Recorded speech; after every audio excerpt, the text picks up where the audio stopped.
PM Modi विदेश दौरे पर हैं। उनके इस दौरे की शुरुआत साइप्रस से हुई और वहां से वो कनाडा पहुंचे, जहां पीएम मोदी ने G7 समिट में शिरकत की।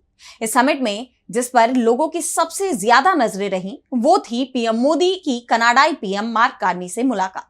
सबसे ज्यादा चर्चा इस बात की हो रही थी कि क्या पीएम मोदी का ये दौरा भारत और कनाडा के बेपटरी हुए रिश्तों में कोई सुधार लेकर आ पाएगा। तो क्या कुछ हुआ पीएम मोदी के इस कनाडा दौरे में? क्या भारत और कनाडा के रिश्तों में आएगी गर्माहट?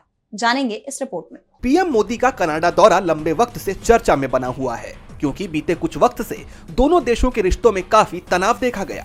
रिश्तों में कड़वाहट के बीच G7 समिट में शिरकत करने के लिए जब पीएम मोदी कनाडा पहुंचे तो कनाडाई पीएम मार्क कार्नी ने उनका स्वागत किया। समिट के बाद पीएम मोदी और मार्क कार्नी के बीच द्विपक्षीय बैठक भी हुई, जिसे लेकर ये सवाल उठ रहे हैं कि क्या ये बैठक दोनों देशों के रिश्तों पर मरहम लगाने में कामयाब रही। जब इसे लेकर पत्रकारों ने सवाल किया तो कार्नी थोड़े असहज नजर आए। कार्नी ने बैठक को लेकर बताया कि हमने कानून प्रवर्तन वार्ता के महत्व पर चर्चा की, न कि सिर्फ बातचीत बल्कि सीधे सहयोग के महत्व पर जोर दिया। और क्योंकि एक न्यायिक प्रक्रिया चल रही है, ऐसे में मुझे आगे की टिप्पणियों के बारे में सावधान रहने की जरूरत है। दरअसल भारत कनाडा के रिश्तों में आई दूरियों का प्रमुख कारण था निज्जर मामला। कानून प्रवर्तन वार्ता को इसी से जोड़कर देखा जा रहा है, लेकिन इस वार्ता से क्या निकलकर सामने आता है, ये फिलहाल साफ नहीं है।